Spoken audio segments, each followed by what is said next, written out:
Kecelakaan tersebut menandai bencana udara terburuk di Korea Selatan dalam beberapa dekade setelah 66 orang tewas dalam kecelakaan pesawat pada tahun 1993. Hanya 2 anggota awak dari 181 orang di dalam penerbangan Jeju Air yang selamat. Ketika jet penumpang tersebut jatuh di Bandara Kabupaten Muan Barat Daya, Korea Selatan pada hari Minggu lalu.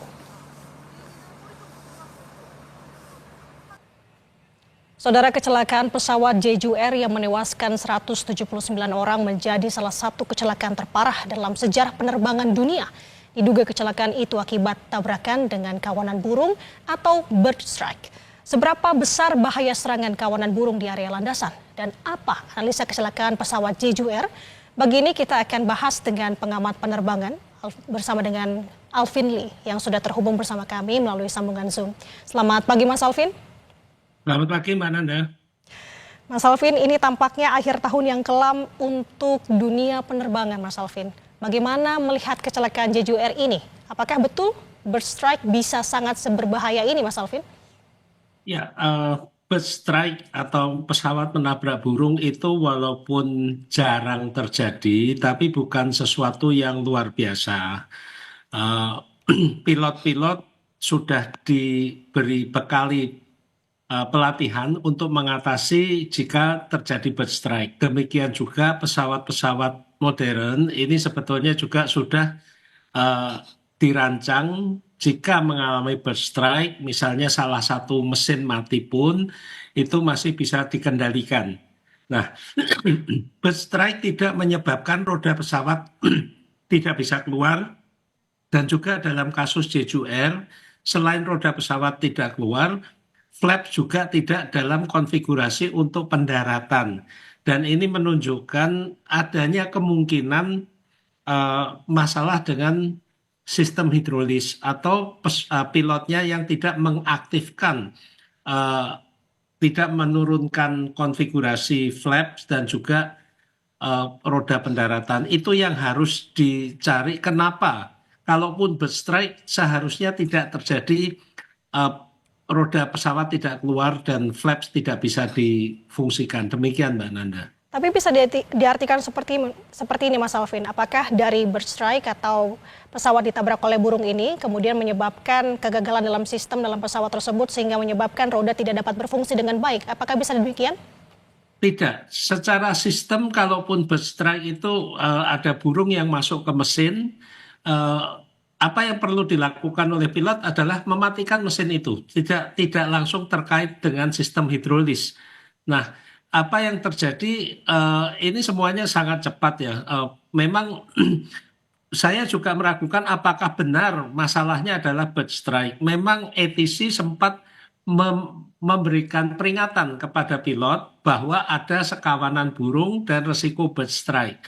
Kemudian 1 menit setelah itu pilot menyatakan emergency mayday mayday, tapi kita tidak mengetahui apa yang menyebabkan terjadinya kondisi darurat tersebut. Apakah benar bird strike atau ada masalah lain? Ini yang kita perlu cari informasinya. Tidak langsung bahwa ini pasti dipicu oleh bird strike. Karena kalaupun bird strike itu tidak menyebabkan masalah pada sistem hidrolis dan tidak turunnya roda pesawat. Demikian. Oke, Mas Alvin, saya mendapatkan informasi di tanggal 27 Desember atau 2 hari sebelum kejadian ada kendala teknis. Bahkan pesawat serupa digunakan menuju Jeju, dari Jeju menuju ke Beijing, ini harus dialihkan. Nah, pertanyaannya adalah apa ini ada kaitannya dengan kejadian 2 hari sebelumnya terhadap pesawat dalam kecelakaan tersebut, Mas Alvin? Ya, ini yang perlu kita cari informasinya karena pesawat yang mengalami kecelakaan pada tanggal 29 Desember itu mengalami masalah teknis pada tanggal 27 Desember. Pesawat yang sama. Jadi 27 Desember mengalami masalah teknis sehingga harus divert ke Incheon. 29 Desember pesawat tersebut mengalami kecelakaan dan 1 hari setelah kecelakaan tanggal 29 Desember yaitu tanggal 30 kemarin, pesawat Boeing 737-800 dari Jeju Air juga mengalami masalah hidrolis. Ketika baru take off, dia harus kembali ke bandara asal atau return to base karena ada masalah hidrolis dengan roda pendaratannya. Nah, ini yang perlu kita dalami, apakah ada masalah pada sistem perawatan pesawat di Jeju Air. Tapi juga mungkin tidak hanya Jeju Air, karena pada hari yang sama tanggal 29 Desember itu juga terjadi pada pesawat Boeing 737 juga KLM, yang mana ketika mendarat ada masalah dengan roda pendaratannya. Ini masih membutuhkan investigasi yang lebih mendalam. Demikian Mbak Ananda. Artinya belum tentu juga ini disebabkan oleh bird strike begitu ya Mas Alvin. Nah, ada juga informasi yang menyampaikan ini diduga juga akibat faktor cuaca yang buruk. Bahkan juga ada yang menyebut landasan pacu yang cukup pendek di Bandara Muan. Kalau Anda sendiri melihatnya seperti apa Mas Alvin?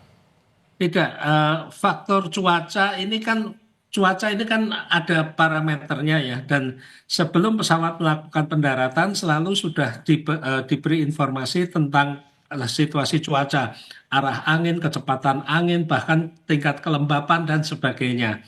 Maka dari itu cuaca bisa dikesampingkan. Kita melihat juga dari video yang beredar ketika pesawat itu mendarat juga tidak dalam kondisi hujan, tidak dalam kondisi badai. Nah, kemudian juga mengenai panjang runway. Panjang runway itu sudah cukup panjang, kalau nggak salah 2.800 meter.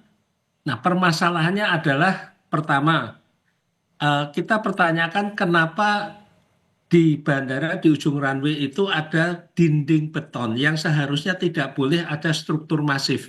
Kalaupun pembatas harus ada pembatas bandara, itu biasanya hanya menggunakan pagar dari ram ya, yang tidak masif. Kedua, dari informasi yang berhasil saya dapatkan, pesawat tersebut mendarat dengan kecepatan di atas kecepatan pendaratan normal. Mungkin karena flapnya tidak aktif itu ya. Kemudian juga pesawat menyentuh landasan tidak pada landing zone, tapi sudah hampir di tengah eh, runway. Jadi ini bukan masalah runway-nya kurang panjang, tapi juga di mana pesawat tersebut pertama kali menyentuh permukaan, dan yang patut diduga menyebabkan pesawat ini kemudian pecah, terbelah, dan meledak karena menabrak dinding beton di ujung runway. Demikian, Mbak. Nah, ini yang menjadi sorotan juga adanya tembok di ujung runway begitu Mas Alvin. Apakah ini memang hal yang lumrah di setiap bandara-bandara atau memang ini tergantung lagi dari SOP di setiap bandara untuk menerapkannya atau seperti apa? Ini bukan hal yang lumrah, ini seharusnya tidak ada dinding masif di ujung runway. Karena di ujung runway itu seharusnya ada runway end safety area. Ini adalah untuk mengantisipasi jika ada pesawat yang gagal berhenti pada ujung runway. Dan dalam runway end safety area ini ada arrestor bed, yang mana eh, permukaannya ini dibuat agak gembur sehingga dapat menahan laju pesawat yang kebablasan itu. Dan ketika sampai di ujung runway pun pesawat belum berhenti, itu seharusnya tidak ada dinding, tapi biasanya diberi parit ya, supaya pesawat itu kemudian berhenti di sana. Ini yang aneh adalah ada dinding. Dan apakah ini hanya di Bandara Muan saja atau juga di bandara-bandara lain di Korea? Ini kalau ada di bandara-bandara lain, ini harus menjadi catatan bagi pemerintah Korea untuk mengevaluasi itu, karena ini tidak memenuhi standar keselamatan bandara. Demikian, Mbak. Baik, terakhir Mas Alvin. Apa yang bisa dilakukan pilot jika terjadi kejadian serupa dan bagaimana cara mencegahnya? Iya, pilot ini kan dibekali dengan pelatihan-pelatihan dan eh, prosedur baku ya. Eh, bahwa ketika mengalami misalnya eh, roda pendaratan tidak bisa keluar, itu ketika sudah masuk final approach, roda tidak keluar, itu harus melakukan go around, yaitu membatalkan pendaratan eh, ke suatu jarak dan ketinggian yang aman untuk mencoba mengatasi masalahnya dulu. Nah, apakah ini sudah dilakukan oleh pilot Jeju Air?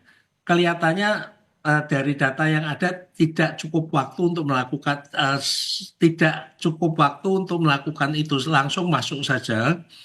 Eh, Jadi kalau prosedur itu dijalankan semua, seharusnya tidak sampai terjadi seperti ini. Karena di Boeing 737-800 itu kalaupun ada masalah hidrolis, roda itu bisa diturunkan secara manual.